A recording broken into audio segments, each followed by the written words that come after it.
Hi everyone, welcome back. After long discussion about what Baseflow is and what contributes to Baseflow and so on, finally we are on the Baseflow separation methods.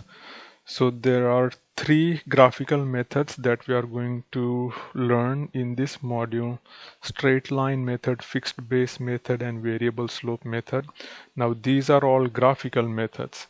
There are lots of other analytical and mathematical methods that are used in literature, and many of them are used for continuous hydrographs. But in this module, we are going to stick to a single storm event and only look at these three graphical methods. So to describe all these three methods, I will be using a plot or a hydrograph similar to what you see on this slide. This is from Chow, Maidment and May's book, figure 5.2.2. So we have discussed before this recession curve. So this is what you see. What that means here is from A to B there was no direct runoff, so that was just base flow. From D to E again the runoff stopped, so D to E is again recession, and then there is direct runoff between B and D, and our goal here is going to be looking at methods that can be used to separate the base flow from this total stream flow hydrograph. So A to B is recession, B to C is rising limb, C to D is falling limb, and D to E is again recession. So in this case we are assuming that the direct runoff begins at B and it ends at D. Okay, so with that, let's get started with the methods. So the first method that we are going to look at is straight line. Let me change the color here.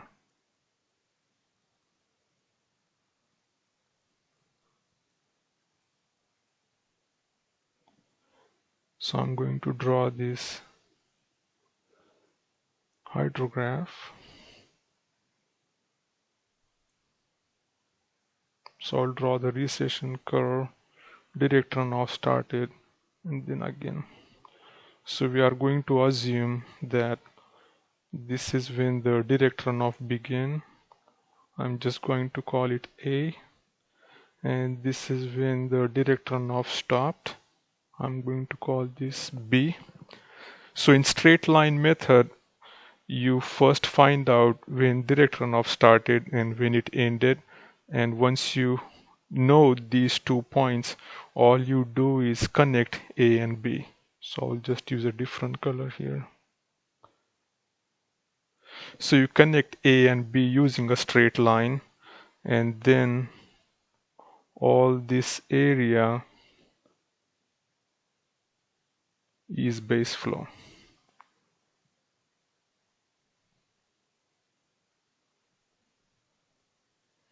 And then direct runoff. So I will just use a different color for direct runoff.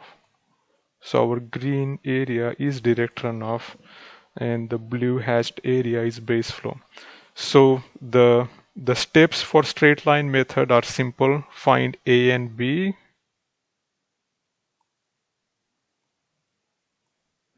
A is when the direct runoff starts, B is when the direct runoff stops, and then simply join A, B using a straight line.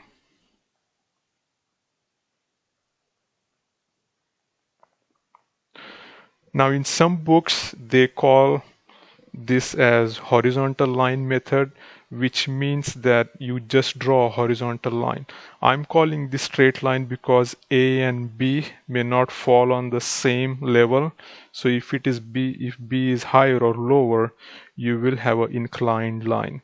So there are few more names that are used for straight line method. So as I said, horizontal line method. For me, horizontal line method is just a simplified form of straight line method.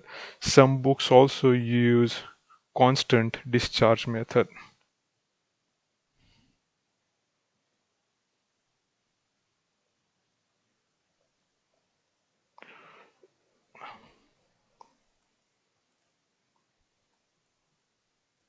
So again, constant discharge, meaning that this line is horizontal and the flow along that line is constant. So this is straight line method. Now you may ask, how do we know points A and B? With any graphical method, this is a subjective approach. It means the final answer that you get depends on where you define your point A and B. Okay, so we don't need to worry at this point how do we find A and B when we have actual data, but this comes through practice and experience.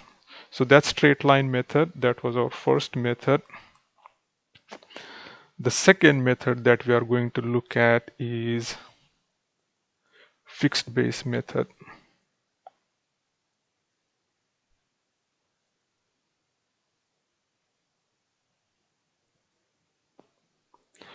I will again draw this line, this hydrograph here.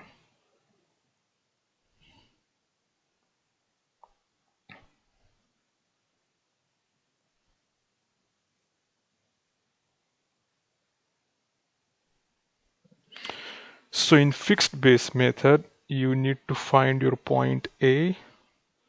So find A. So A is again when the direct runoff begins. And this is our Q peak. Okay, so I'll just draw a dashed line here. And this method assumes that the direct runoff will end after time n after the peak. So I'm just going to draw that here. So runoff ends, or direct runoff ends n days after Q peak. Okay, so once you, that will give us point B. Okay, now what you do to get the base flow is you extend this recession curve before runoff forward until Q peak.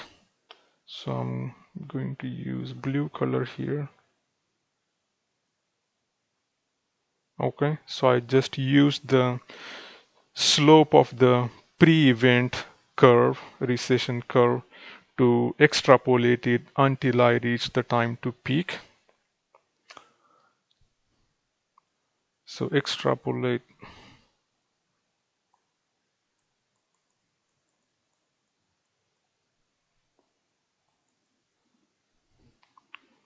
pre-event flow until QP. Okay, and then you connect this point. So let's call this point as C until QP to get C. Okay, and then just connect C and B, or we can say connect, yeah, C and B. So I'll use, so once you do that,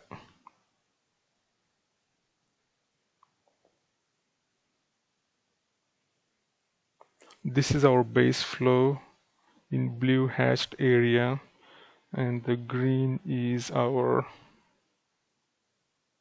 direct runoff.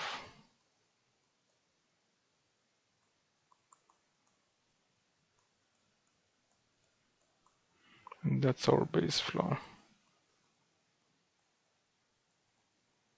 Okay, so the extrapolation of pre-event flow until point C, which is our Q peak, is easy. You may then wonder, so how do we know what n is? There is an empirical formula that you can use to find n.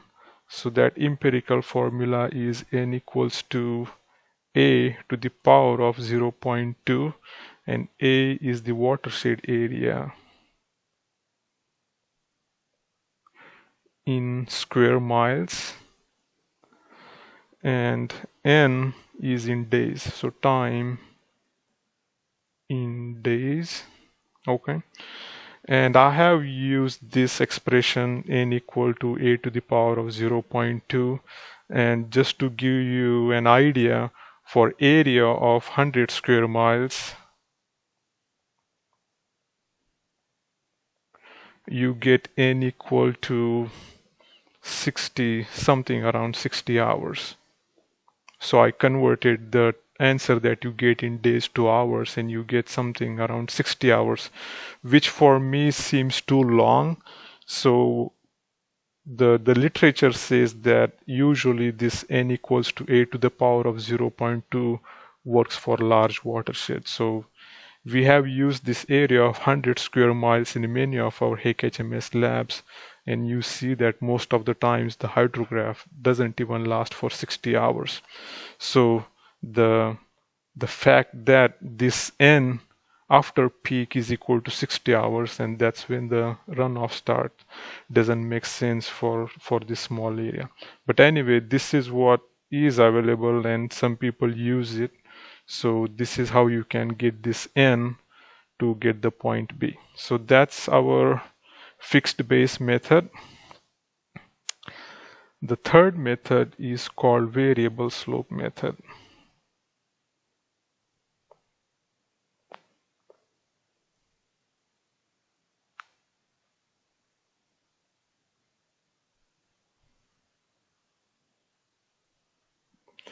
I will again draw my hydrograph here.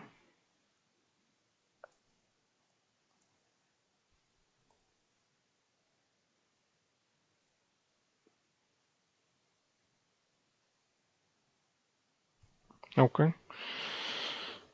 So we'll find point A and point B. Find A and B. So A is when the direct runoff will start, B is when the direct runoff will stop, and finding A and B is again subjective, so we will use our own judgment to find where point A and B is. So this is our Q peak. So after you point A and B, then the first step or the second step in this case is similar to what we did for fixed base method. So extrapolate prevent flow until Q peak to get point C. So I will do that. So I'm going to extrapolate this until I get this point, which is C. Now the next step is you extrapolate the post-event flow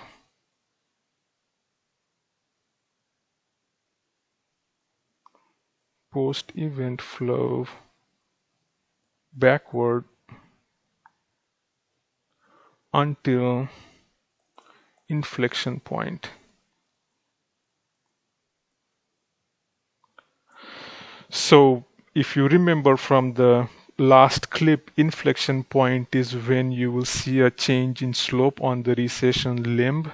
So on this plot, maybe you can see, and again I did this on purpose, so let's assume this is our inflection point, which is our, or maybe let's do it somewhere here. Okay, so let's assume this is our inflection point, and I'll talk about how to get that inflection point once I'm done with this. Inflection point D. Okay, so this is my inflection point here. So I'm going to extrapolate my post-event flow backward like this until I get my, so maybe this is my inflection point.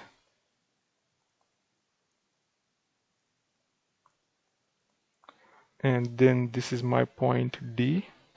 Okay, so once you get that point D, then you connect C and D. Okay, so connect A, C, D, and B. So we connected all this, and then once you do that, this is our base flow.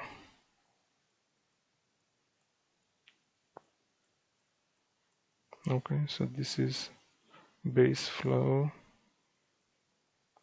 and then this is our direct runoff.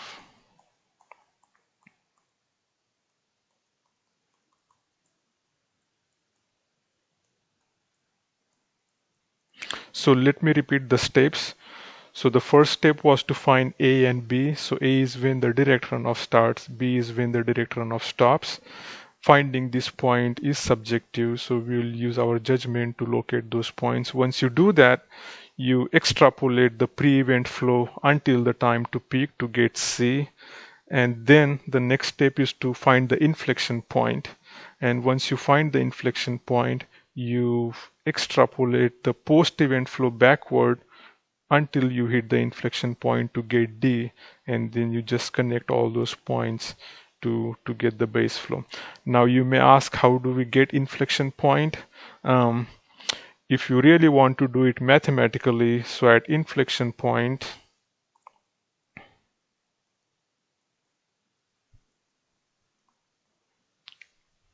the second derivative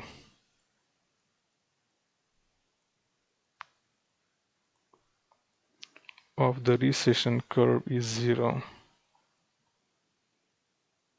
or the recession limb is equal to 0. So that will be the mathematical way of finding the inflection point. If you don't want to do that, you can use you can eyeball and see where the slope of this line changes, and you just mark that as inflection point. In this class, I'm not going to make it hard for you. When we do an assignment, I'm just going to give you where the inflection point is. But for your homework, if you want, you can do some calculations and find the second derivative, and wherever it becomes 0, you mark that as inflection point. So this is the variable slope method. So as you saw, we looked at constant discharge. Now I'm calling it so straight line method, fixed base method, and variable slope method. You may ask, which method should I use? So the answer is, it depends on how your stream flow hydrograph looks like and what you are comfortable with. So and these are all subjective methods. So if I have to recommend you, I would either use the fixed base method or variable slope method. And variable slope method looks more reasonable to me, and it looks more like that recession curve that we looked at. So if I have to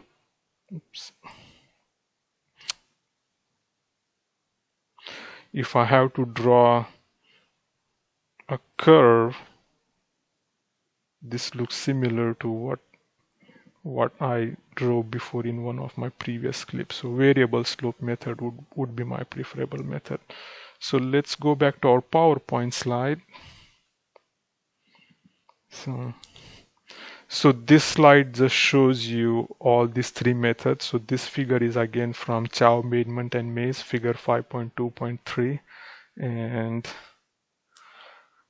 And finally, I'm giving you two links here. So these links talk about using the first link talks about using straight line method on an actual storm event, and the second link talks about how to use the recession method. So recession method is not a graphical method, and this is the method that is used in HMS. So if I click on that, so this is how the online module looks like. And again, this is something that I developed as a part of a project. So this module takes you through different steps on how to get the data.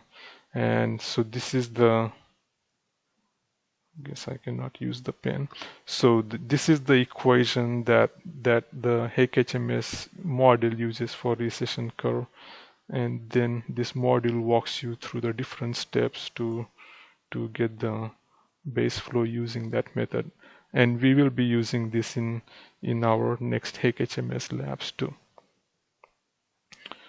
So with that, I'll stop here, and in the next video we will do a small assignment on how to actually use these methods on a hydrograph. So with that, I hope you enjoyed this video, and I will see you soon. If you have any questions, feel free to email me, and until then, goodbye.